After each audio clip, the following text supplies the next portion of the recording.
အားလုံးပဲမင်္ဂလာပါဒီနေ့တော့တရားမမှုဆိုတဲ့အမှုအကြောင်းလေးကိုကျွန်တော်ပြောပြမှာဖြစ်ပါတယ်ပထမဆုံးအချက်အနေနဲ့တရားမမှုတွေကပြစ်မှုနဲ့လုံးဝမတူပါဘူးခင်ဗျာတရားမမှုဆိုတာကလူနှစ်ယောက်ကြားထဲမှာရှိတဲ့အခွင့်အရေးသူတို့နှစ်ယောက်ကြားထဲမှာအခွင့်အရေးနဲ့ပတ်သက်ပြီးတော့အငြင်းပွားလာတဲ့အခါဖြစ်ပေါ်လာတဲ့အမှုမျိုးအဲ့ဒါကိုတရားမမှုလို့ခေါ်တယ်ရှင်းပြောရရင်ကျွန်တော်ဥပမာလေးတစ်ခုပြမယ်လူနှစ်ယောက်ရှိရဆိုပါတော့သူတို့နှစ်ယောက်ကိုကျွန်တော် A နဲ့ B လို့နာမည်ပေးလိုက်မယ်ဗျာ A ကမြေတစ်ခွက်ကိုဝယ်လိုက်တယ်ဒါပေမဲ့အဲ့မြေက B ရဲ့အမွေပိုင်မြေဖြစ်နေတယ်အဲ့ဒီတော့ A နဲ့ B နဲ့ကြားမှာပိုင်ဆိုင်ခွင့်ဆိုတဲ့အငြင်းပွားမှုလေးဖြစ်လာပြီပေါ့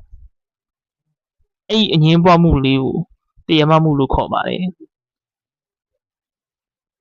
ဒီဥပမာလေးကတော့ကျွန်တော်အလွယ်ပေးလိုက်တာပေါ့နော်တကယ်လည်းသူ့ဘဝမှာဒီထက်ရှုပ်ထွေးတဲ့တရားမမှုအမျိုးအစားတွေအများကြီးရှိပါတယ်ဗျာအဲ့တော့မြင်တွေ့ရတတ်တဲ့တရားမမှုတော်တော်များများကတော့အမွေမှုတွေနေမယားကွာရှင်းမှုတွေပြီးတော့အိမ်တွေတိုက်ခန်းတွေပိုင်ဆိုင်ခွင့်တွေပေါ်မှာပြဿနာတတ်တဲ့အမှုတွေဒီစာချုပ်စာတမ်းနဲ့ပတ်သက်တဲ့ကိစ္စတွေပြောရရင်စာချုပ်အတိုင်းဆောင်ရွက်ပေးသလိုမှုပေါ့ဥပဒေအနေနဲ့ပြောရရင်ပြည်ညင်ရဆောင်ရွက်ပေးသလိုမှုအဲ့လိုအမှုလေးတွေကတော်တော်များများတွေ့ရလေးရှိတယ်ဒုတိယတစ်ချက်အနေနဲ့ကတော့တရားမမှုမှာအမှုတွေကိုခေါ်တဲ့အခေါ်အဝေါ်လေးတွေကနည်းနည်းကွဲပါတယ်ရာဇဝတ်မှာဆိုရင်တရားလိုနဲ့ဆွဆွဲခံရသူပေါ့ဆွဆွဲခံရသူဆိုတာကဆွဲချက်မတင်ခင်ကိုပြောတာဆွဲချက်တင်ပြီးွားရင်တော့တရားခံပေါ့ဒီလိုရာဇဝတ်မှုမှာအဲ့လိုလေးတွေတုံးတယ်တရားမမှုမှာတော့ရှင်းတယ်